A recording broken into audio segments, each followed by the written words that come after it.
Chapter 1. The Bitch and the Rotten Brother. Scarlet, you're so luscious. Then you'd better reward me properly. Listening to the passionate symphony from the bedroom, the man, who was brimming with joy just a second ago, stood frozen outside the door, his blood seemingly congealed. His name is Ethan Lancaster, 24 years old, and a small sales assistant at an antique shop. He got off work early today and specially bought his girlfriend's favorite dessert, even splurging on a gold ring, intending to propose to her on their 4-year anniversary. But who would have thought that by coming home early, he would stumble upon his girlfriend's affair with his good brother who had just returned from overseas? Enraged, Ethan kicked open the bedroom door and stormed in. The scene that greeted his eyes almost made him vomit. His good brother, Charles Evans, was sprawled on top of his girlfriend, Scarlett Monroe. "Charles, you son of a bitch." Ethan's eyes were red, and his heart pounded unusually fast. Perhaps it was out of anger or a surge of adrenaline, but his body felt numb, his clenched fists creaked and trembled slightly. He lunged at Charles like a madman, wanting to strangle the adulterer, but ever since their school days, Charles had always been physically stronger and quicker to react than him. Seeing someone entering, Charles scrambled off the bed. Perhaps feeling guilty, he was also flustered, slipped, and landed with a thud on the floor. Scarlett Monroe's face was also filled with terror. She quickly pulled over the duvet to cover her pale, glistening body. "You bastard! I treated you like a brother, and you actually got together with my girlfriend." Seeing the dense hickeys and scratches on Charles Evans's bronzed skin, Ethan gritted his teeth in hatred, with only one thought in his mind. First kill the adulterer, then the whore. "Ethan, calm down." Seeing Ethan pick up the broom from the bedside, Charles panicked and quickly played on their past emotions. "We were together for 4 years in college. Have you forgotten how I took care of you? Your family was poor. Even your clothes were patched. Everyone didn't want to be friends with you, thinking it was embarrassing to be seen with you, but only I was willing to be your brother and occasionally helped you out and treated you to big meals. I just made a mistake that most men make. If you turn a blind eye, and I compensate you with 100,000 yuan, we can still be good brothers afterward, okay?" Upon hearing this, Ethan completely lost his composure, and a strong wave of hatred surged through him. "Charles, do you even deserve to say the word brother? Scarlett and I have been together since college. Don't you know how I've treated her? I wouldn't even dare touch a single one of her toes, wanting to wait until our wedding day to be together purely. Are you that hungry? You even hook up with your brother's girlfriend and still have the nerve to ask me to turn a blind eye? Fine, I'm telling you, absolutely not." Ethan swung the iron handle of the broom, furiously smashing it at Charles. To hell with brotherhood, to hell with the adulterer. Thud. A vase smashed heavily against Ethan's head. Instantly, blood streamed down. A strong sense of dizziness and detachment also swept over him at that moment. Ethan stumbled a couple of steps, then woodenly turned his head. Scarlett Monroe was now wrapped in a silk robe, revealing a pair of slender, pale legs that were smooth and sleek. Her disheveled hair was pulled back, adding a touch of messy beauty. She was still so beautiful, still like a ragdoll cat, so captivatingly beautiful. Ethan clutched the wound on his head, staring at that familiar yet beautiful face with reluctance, his voice trembling. "Why? Haven't I been good to you all these years? Why are you doing this to me?" Scarlett Monroe tossed the vase aside, crossed her arms over her chest, and said coldly, "So what if you were good to me? Do you have money? Can you give me the life I want? Charles is the vice general manager of the TU Group, and his family is well off. He bought me a Mercedes and Gucci as soon as he returned from overseas. Can you? You're just a small sales assistant at an antique shop, earning at most 3,600 a month, barely able to support yourself, and you also have a dependent sister to raise. Why should I suffer hardship with you? Why should I live a life with you that's set from the start? Ethan, we're both adults. You should have some self-awareness. I admit I liked you before because you were good-looking and always available like a dog, giving me plenty of face. But once out in society, who isn't striving for a living? Do you think love can fill your stomach? Can love get you a villa and a luxury car? Don't be foolish, Ethan. People can't stay childish forever. Let's break up. Ethan stood frozen, clenching and unclenching his fists. But with the brutal blow of reality crushing all his passion, the rose in his heart gradually withered, killing hope and extinguishing anger. He seemed drained of all strength, collapsing desperately to the ground, allowing the increasingly strong sense of detachment to take away his consciousness and what little dignity he had left. No one noticed that, as the blood dripped onto the ancient jade around Ethan's neck, the jade flashed a golden light and quickly entered his eyes. This idiot passed out. Who cares? It's his rented place anyway, and his sister will be back from night class. He won't die. Damn it, I was just at a crucial moment, and he interrupted me, even punched me a few times. If it weren't for this being a critical period for my promotion, where I can't afford trouble, I would have. HMPH, wait until I get promoted, then I'll make sure he pays. Oh, why bother with someone like that? How about we go somewhere else and continue what we were doing, Tilda? You little vixen. In a haze, Ethan heard the teasing of the despicable couple, and the rage within him flared up. Wake up now. He had to kill this despicable pair, kill them. Ethan roared and screamed internally, but apart from clearly feeling his consciousness slipping away, he could do nothing. After an unknown period. When he opened his eyes, what greeted him was a beautiful, unfamiliar woman. The woman's wavy hair cascaded loosely behind her, and her fair skin was as smooth as satin. With a delicate nose, seductive red lips, and a pair of naturally enchanting peach blossom eyes, even without doing anything, she exuded a natural charm from her very bones. Ethan's breath hitched, and his throat involuntarily swallowed.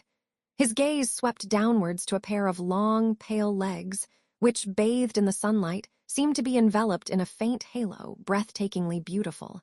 Wait a minute. Where are her clothes? Chapter 2, Awakening the X-ray Vision. Holy crap.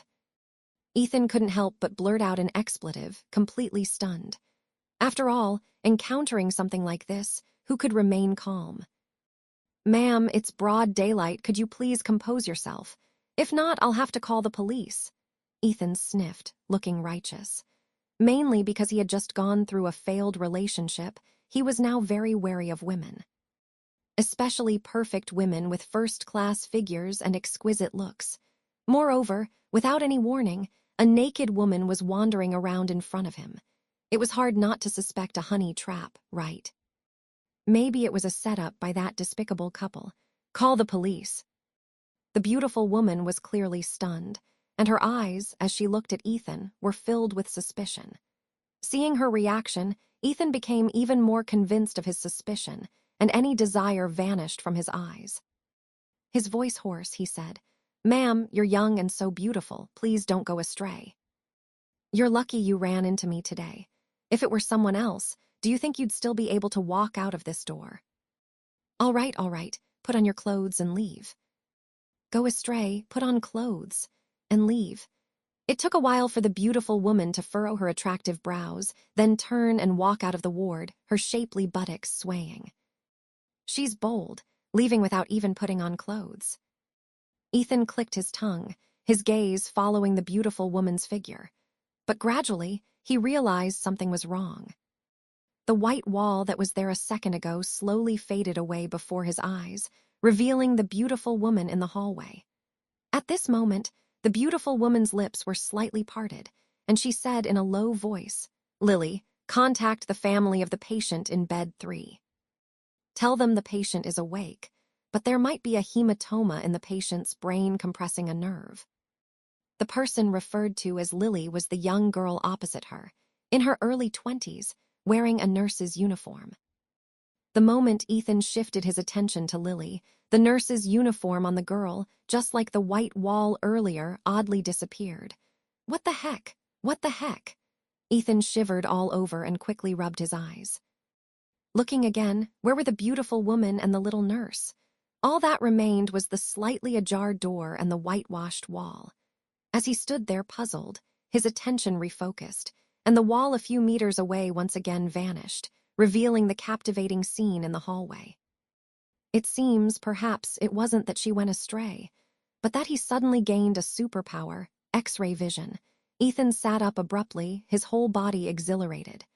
"You are the most beautiful cloud in my sky. Let me wholeheartedly keep you around." Just then, his familiar phone ringtone sounded.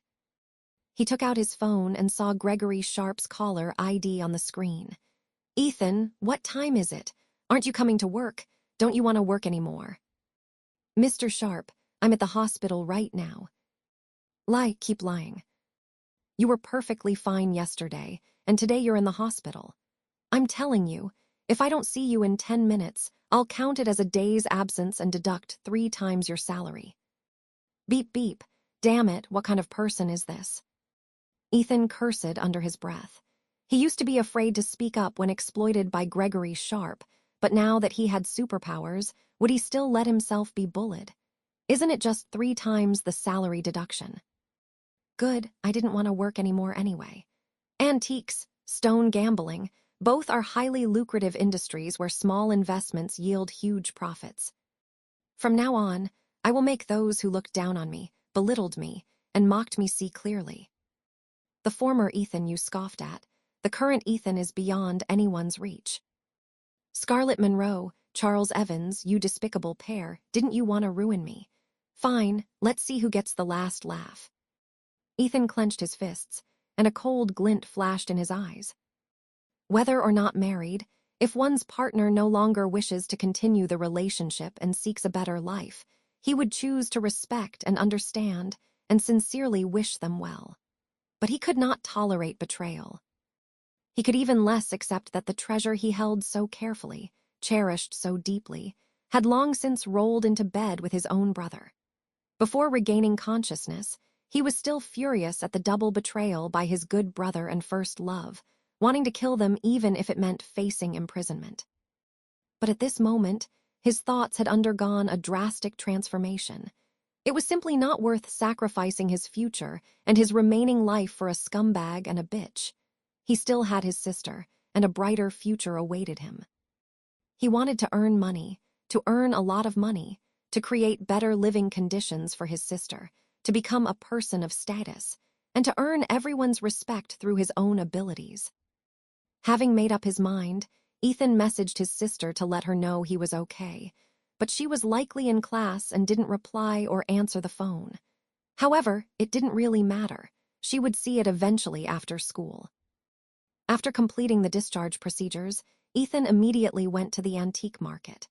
The outer layer of the market was filled with one street vendor after another.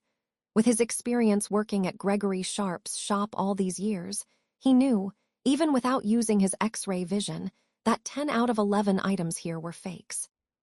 Even if he got lucky and found a genuine item, it wouldn't be of much value, so there was no need to waste time at the stalls. Entering the commercial shop area, the first shop at the top was the treasured pavilion, where he worked. The entire shop was over 100 square meters, and its decor was classic and antique. Though not large, it was considered a reputable large shop in the antique market. At this moment, an old rattan rocking chair was placed outside the shop, and a lean middle-aged man lay sprawled on it. The man had a pointed jaw and monkey-like cheeks, with shifty, triangular eyes that darted around at passers-by, making him look less than honest. Soon his gaze fell on Ethan. He unhurriedly took a puff from his pipe and scoffed. "You kid, you look like an honest and reliable child, but I didn't expect you to be such a good liar. And you said you were at the hospital. I think you're just lazy and wanted to sleep in at home." As Gregory Sharp spoke, he tapped out the burnt tobacco from his pipe, then rolled a small ball of tobacco the size of a fingernail and stuffed it back into the bowl. "I said before, if I don't see you in 10 minutes, I'll deduct 3 times your salary. It's been 15 minutes now, you." "I quit. Please settle my salary for the past 20 days and half a month's deposit." Ethan extended his hand, asking Gregory Sharp for payment straight away. But given his nickname Gregory Sharp, Joe Bappy, literally Joe Skin Peeler, would he easily hand over the money. Young Ethan, you shouldn't be so impulsive, young man. You're a graduate from a second-tier university, not a top-tier one. Do you think you can find a good job out there? Nonsense. There are tons of university students these days. There's even a postgraduate working as an apprentice next door, earning only $2,008 a month. Giving you $3,006 is already very generous of me. Besides, do you even have the nerve to ask me for your salary? You're leaving without even finishing this month's work. How can I settle your pay? And about that deposit, usually you give a month's notice before leaving. You're just quitting on the spot. I'll have to spend time hiring someone who's going to bear the losses in between. No wonder he's called Gregory Sharp. He's truly stingy. Ethan furrowed his brow, just about to say something more, when he saw a young man rushing over, holding a painting tube, his face visibly anxious and tense. "Boss, please take a look at this." "How much can you buy it for?" "Let me see." Gregory Sharp motioned for the young man to enter the shop, then opened the painting tube on the tea table. After carefully examining it for a couple of seconds, he clicked his tongue. "The great new painting is from the Song Dynasty, but your paper is clearly not Song Dynasty paper. It's just a copy, and not worth much. A copy like this, at most, is worth about 1,000 yuan. Ah, the young man looked dejected upon hearing this. At the same time, Ethan, standing behind, focused his attention and silently activated his X-ray vision. Unexpectedly, the next moment, a piece of information flashed in his mind. Author, Petter Qing Dynasty painter. The Great New painting is a true replica, market value 300,000 yuan. Chapter 3. A steal, the Great New painting. So his eyes not only had X-ray vision but could also read information. Ethan's heart pounded, and he almost blurted it out. At the same time, the young man pursed his lips, looking troubled. "Boss, 1,000 yuan is too little. How about 5,000? I'll sell it to you for 5,000. 5,000. Gregory Sharp scoffed upon hearing this. "Young man, don't even talk about 5,000. I wouldn't even buy it for 1,000. There are tons of copies like yours online, some even with free shipping for $9.99. Who would I sell it to if I bought it?" "This." "All right." The young man lowered his gaze, his face full of helplessness. There was nothing he could do but silently put away the painting and try his luck at the next shop. Seeing the young man about to leave, Ethan no longer cared about his shock.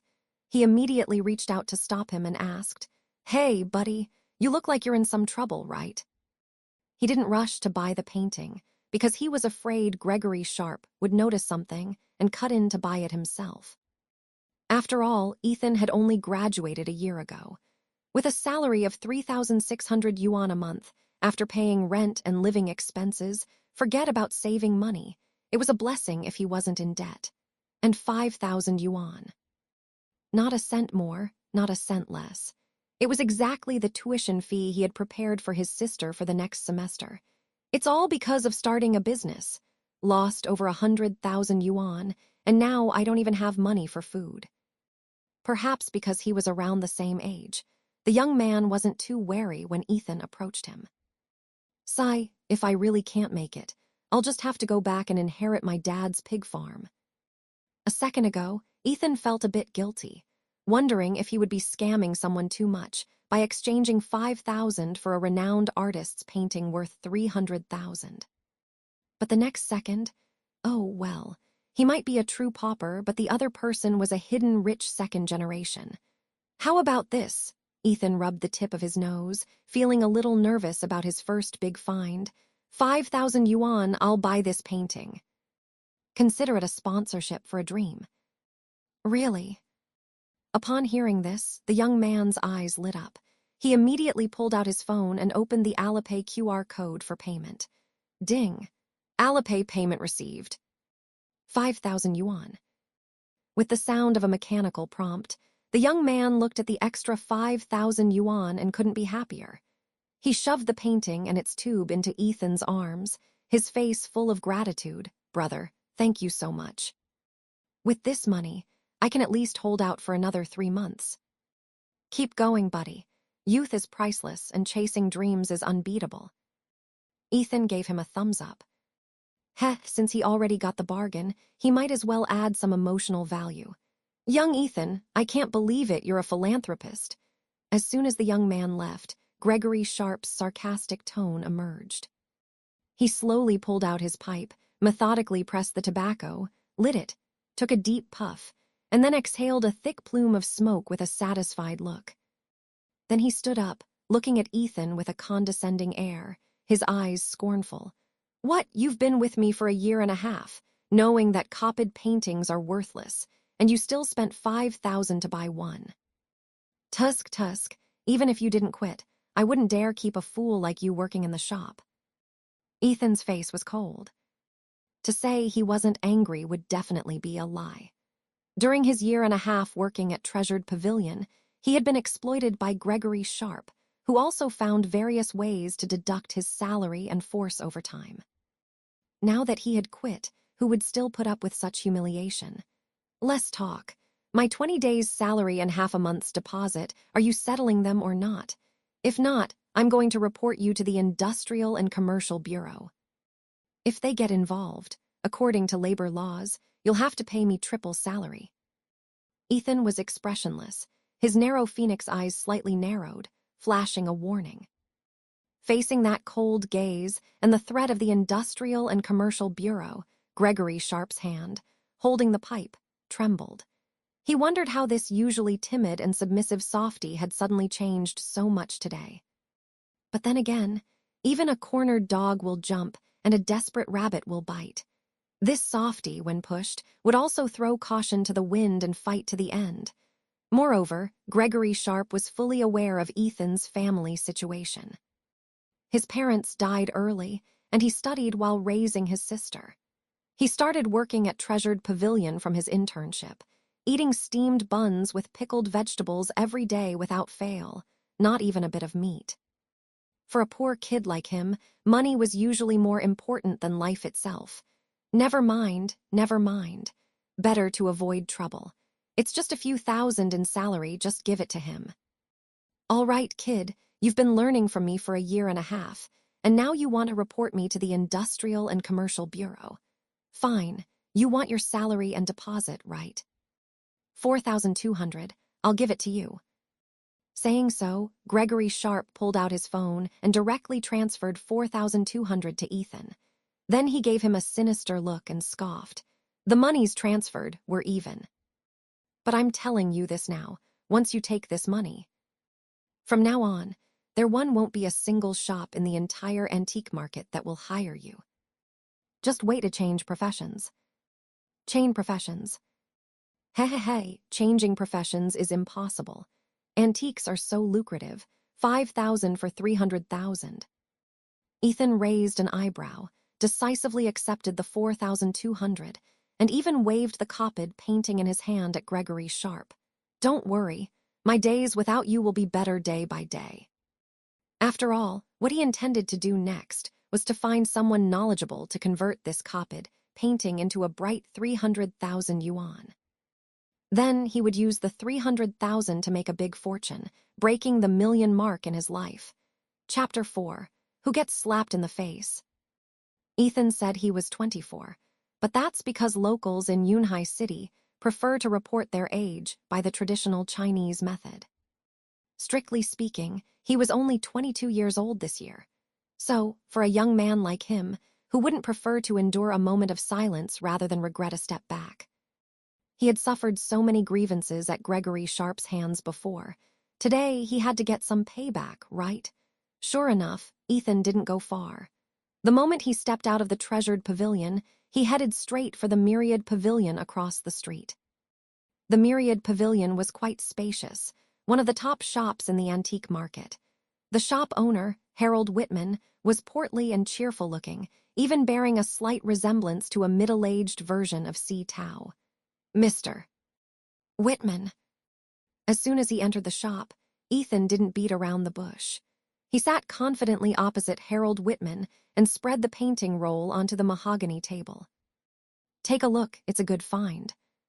Since Treasured Pavilion and Myriad Pavilion were directly opposite each other, how could Harold Whitman not know Ethan? He rubbed his round belly and chuckled with squinted eyes. Young Ethan, why are you bringing your good finds to my Myriad Pavilion instead of the Treasured Pavilion? Aren't you afraid Gregory Sharp will deal with you? Ethan curled his lip and said, What's there to be afraid of? I've already quit. What can he do to me? Well, he said, lightly tapping the painting on the table with his knuckles. Mr. Whitman, take a look at this first. It's a genuine replica by Petter. Oh. Upon hearing this, Harold Whitman became interested. Petter was a renowned painter from the Qing dynasty, and his works were highly sought after by many antique enthusiasts. If he truly came across one of his masterpieces, he would make a huge profit. After all, the antique industry is very complex. The market price is one thing, the auction price is another, but if sold to specific collectors, it's a completely different matter. Also, because of Ethan's mention of Petter. The previously scattered customers now all gathered around the painting, craning their necks, eager to find out more. Is this Petter's replica? Who knows? Anyway, in all my years of dealing with antiques, this is the first time I've encountered one.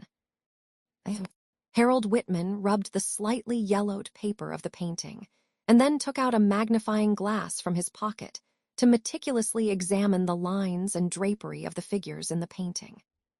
The longer he looked, the more excited his eyes became. This paper and painting style match Petter's.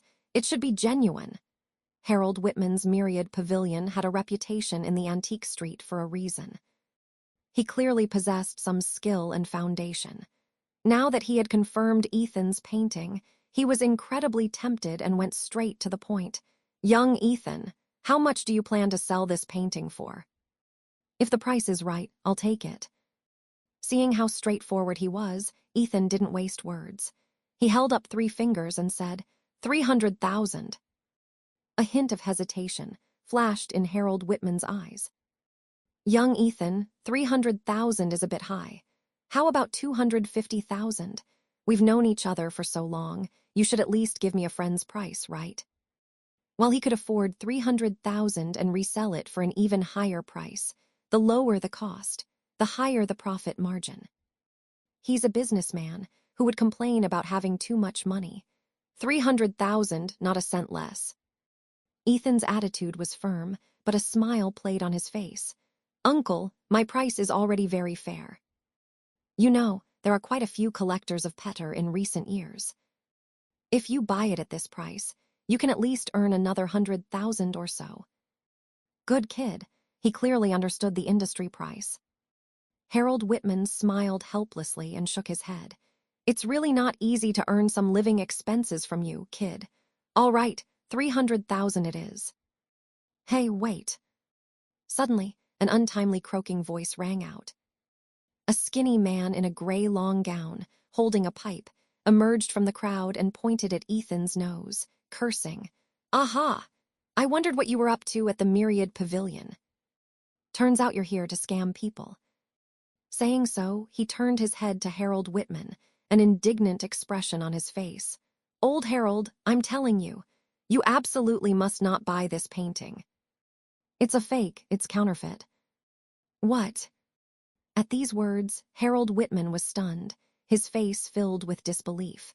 Before he could react, he heard the other person say, You don't know, this replica painting was brought to my shop by a young customer, and he wanted me to buy it for 5,000. I didn't, so this kid just bought it himself. I was puzzled just now, couldn't figure out why this brat, who's usually dirt poor and wouldn't even spend money on meat dishes, suddenly changed his ways today and spent 5,000 on a replica painting. HMPH, now I understand.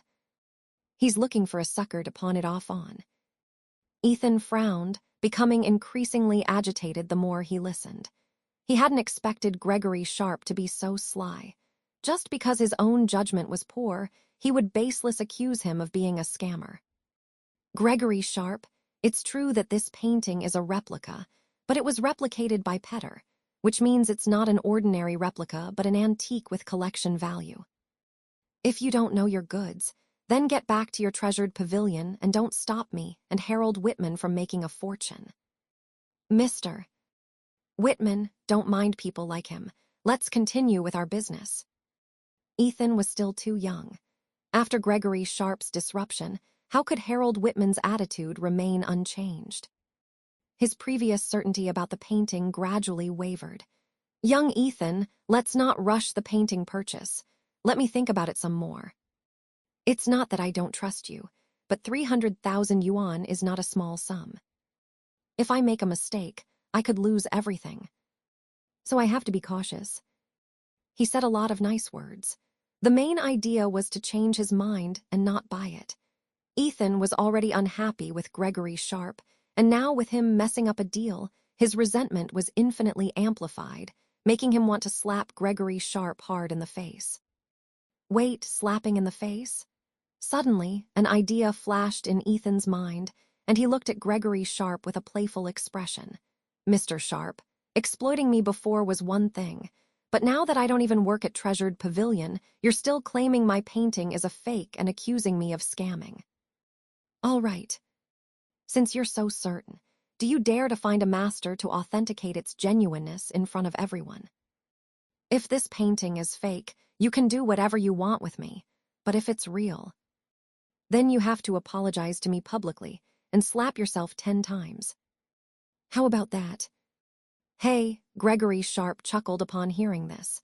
He was just looking for an opportunity to teach this kid a lesson, and who knew he'd actively walk into it. Chapter 5, I want this painting. Good, kid, you said it yourself. Gregory Sharp grinned, revealing a row of uneven, yellowed teeth. Then he shifted his gaze to Harold Whitman of Myriad Pavilion. Mr. Whitman, don't you know some appraisal masters? How about this? You help me invite a master over to appraise it, so this kid won't refuse to admit defeat if he loses. All right. Harold Whitman didn't refuse and took out his phone to contact an appraisal master. After all, in the antique business, who doesn't know a few antique experts? Moreover, he also had a famous good reputation in the industry, with a wider network and higher credibility than Gregory Sharp. At the same time, more and more onlookers gathered, all eager for a show, hoping the expert Harold Whitman invited would arrive quickly to authenticate the painting. Among them was a beautiful woman in a cheongsam. The woman had an oval face, smiling lips, and a pair of alluring foxy eyes above her delicate nose. Even without doing anything, she seemed to stir emotions. She wore a new Chinese-style plain white cheongsam, embroidered with a few emerald bamboos, proud and elegant, which softened the woman's charming looks, adding a captivating allure that was best admired from afar, not profaned. The woman's name was Catherine Ding, the daughter of the first-rate Ding family in Yunhai City, and also the general manager of Tianyu Group. In the past 2 years, the old master's health was not as robust as before, and he slowly began to consider an internal successor. To surpass her second uncle's son, who was the sole male heir, and become the new CEO of Tianyu Group, Catherine Ding had been racking her brains. Coincidentally, tomorrow was the old master's 80th birthday, and the old master was a hardcore antique enthusiast, so she came to the antique market, intending to pick out a good item to please her grandfather. Unexpectedly, as soon as she arrived, she stumbled upon the commotion at Myriad Pavilion. Normally, Catherine Ding wouldn't care or waste time watching a show. But the Ding family was a branch of Petter's lineage. If this painting was real, it would be a work by their Ding family ancestor. Grandpa has always been very persistent about Petter's works. If I could buy one, Catherine Ding pondered, a hint of expectation overflowing in her gaze toward the Petter New painting. Hopefully, it's real. 10 minutes later, an Audi A8 stopped in front of Myriad Pavilion. Immediately after, an old man in plain clothes with grizzled temples stepped out from the back seat. The old man was about 60, with unusually long eyebrows, indicating a person of great fortune. The 2 walnuts he was playing with in his hands were deeply colored, clearly old items that had been handled for decades. Elder Fang, thank you for coming in person.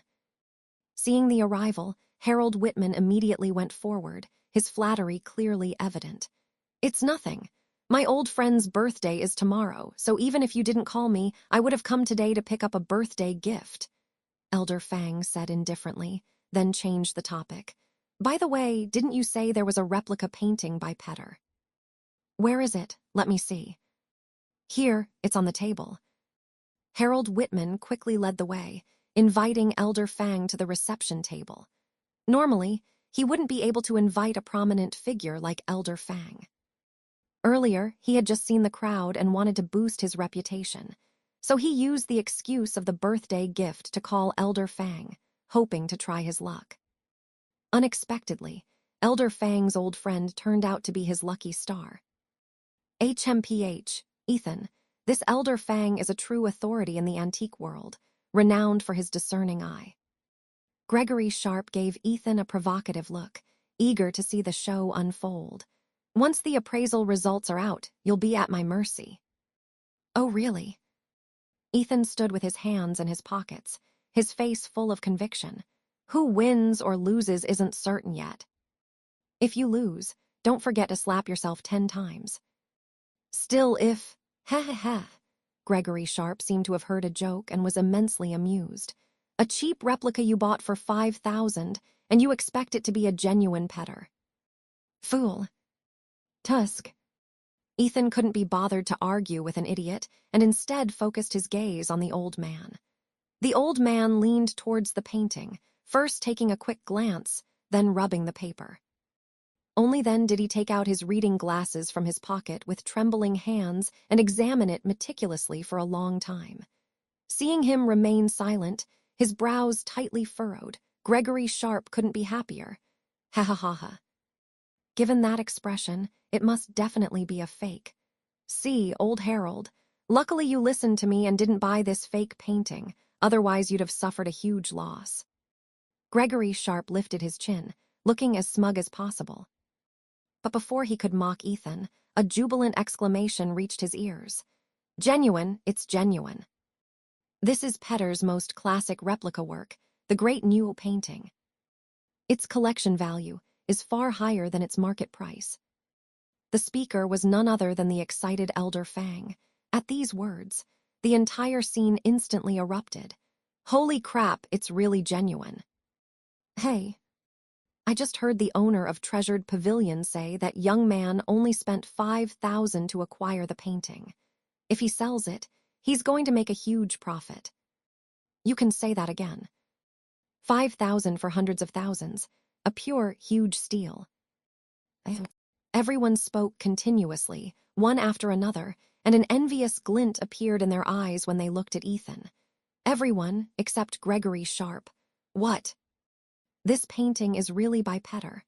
Gregory Sharp's eyes widened, his face filled with disbelief. "Elder Fang, would you mind taking another look, what if?" However, before he could finish speaking, he was interrupted by a cold glance from Elder Fang. "What? Do you think this old man is old and might have made a mistake?" "No, not at all." Gregory Sharp shook his head repeatedly, his face looking worse than if he had eaten excrement. Setting aside Elder Fang's status in the antique world, he was also invited by Harold Whitman, so he felt he had to mediate. "Mr. Sharp, Elder Fang is known for his discerning eye and absolutely cannot make a mistake. Please don't talk nonsense." "Elder Fang, I'm sorry. Thank you for your trouble in appraising this painting." "No worries." Elder Fang waved his hand, then changed the topic. "By the way, whose painting is this?" "Elder, this painting is mine."